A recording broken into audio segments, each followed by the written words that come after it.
Hello, everybody. This is our hand building project, the carved hump bowl.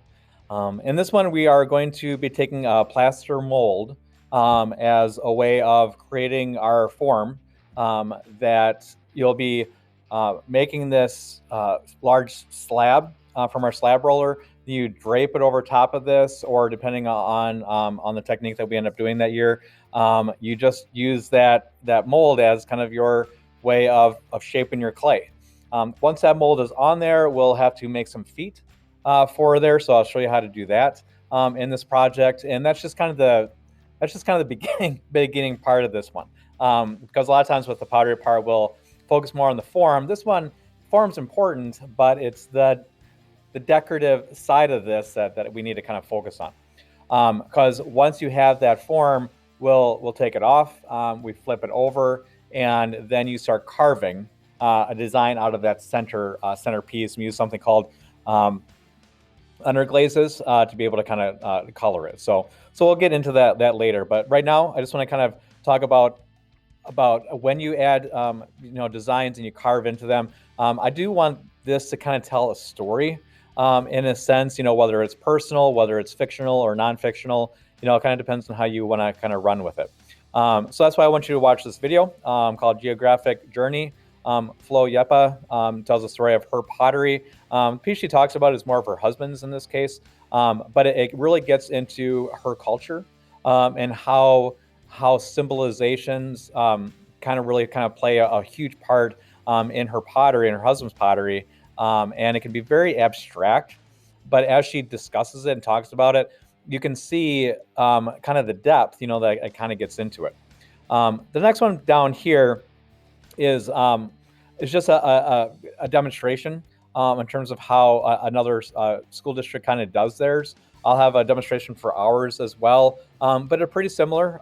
They have a couple tools that we don't use, but it's for the most part it's pretty darn close. So I'm gonna have you watch that and then just write down the 5 steps on how to make this type of project, because it's very, very similar when we kind of do that. So going down here, project ideas, interest and culture.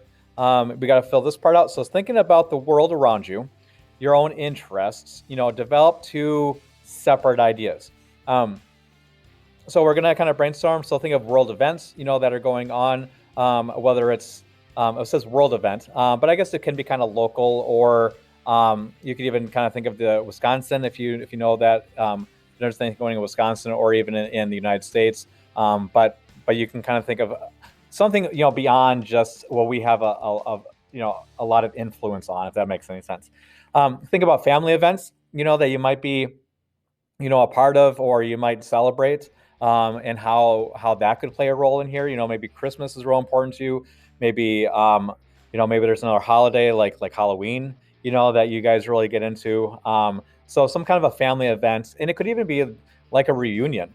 It could even be if you are a senior, you could celebrate your class, and you could make this project, and you could actually use this as part of a bowl that might have candy in it, or something like that, that you could actually have out during your graduation party. That'd be kind of fun. Think about even the Platteville connection, in terms of what symbols, are in Platteville that could tie this piece to this region, of the United States, kind of thing. So if you see this, and you might move, when you get out of here, and you might go to Wyoming, or you might go to New Hampshire, or wherever, and then you might have the Big M, that's on there, or Pioneer Pete, you might have him on there, and it just has a reminder and has a connection, to this area that you were a part of. Even personal interests, if none of the top 3 really kind of hit you, I understand. I do want you to come up with something for all of them. Personal interests, whether you're kind of a gamer, whether you're into sports, whether you're into like chess, or something, some kind of an interest that you have, and how you could take that, and you got to think of a symbol, that would kind of relate with it. Okay, next part says develop 2 ideas below based on the information above. After deciding which design you are going to use, answer the question at the bottom of the page. So main design 1, main design 2. So we're trying to work with this idea that designers do. We come up with all these ideas, and you start funneling it down.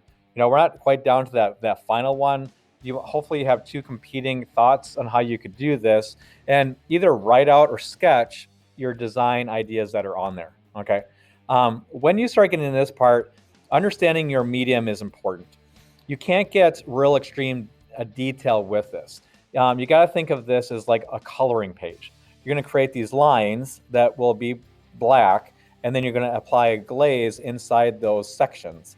Okay, so think of it kind of like a coloring page or like a painting that you're trying to do like a paint by number. You don't want those numbers too small because they get really difficult to paint. Okay, so consider that when you are working on this design. Also remember that your bowl, your form, that's on this plaster is a bowl shape, so it is round. So the first thing you might want to do on this is draw a circle that so it represents that shape, and think about how that circle design, how you can play with that. You might have a design all the way on the outside edge, and then you might have something in the center. You can think of radial design. Radial design is where everything kind of comes from that center point, and you could divide up your piece into quadrants, where the thing of like the four seasons, summer, winter, fall, spring. I probably said those back. But you could divide those up and then figure out how each one of those quadrants, would play. Maybe you're really into basketball or something, and you could think of the top teams in a certain division. I'm not a sports person, so it's hard to think about that. Think of gaming. I just had somebody the other day get into Call of Duty, and I think it was like a zombie apocalypse or something, but there were four main categories, or something of that, and you could divide that up. So there's just so many things you could do with this project. So I'm hoping you can really kind of hit that hard. Second part, I just want to kind of look at that. It says, where would you feel in Platteville or at your house that this bowl would best be represented that would complement its artistic purpose, and why? Okay, it kind of gets into the idea of, as a designer, you might think of a room, and then you might want to think of pieces that would fit that room. Okay, versus as an artist, you might create this art piece, and then you want to find a place to put it. So there's a distinction between the two. So maybe that could even kind of guide you a little bit more on deciding between the two designs that you might ultimately want to do. Because this piece you might design would be perfect for your kitchen, or this piece you might design might be perfect, for the bathroom, for whatever reason. So down below, you can kind of read through this a little bit. I'm probably going to be getting rid of that at some point. Otherwise, grading wise, again, 20% of your grade is based on this sheet, because you want to have a good solid idea when you jump into it. Otherwise, a third of your grade, 15 points. The form is correctly made with a hump mold design and with the added foot. That's very important. Another third of your grade, design is nicely carved out, no sharp edges, nice deep lines as you work on that. And again, a demonstration will come up for that one.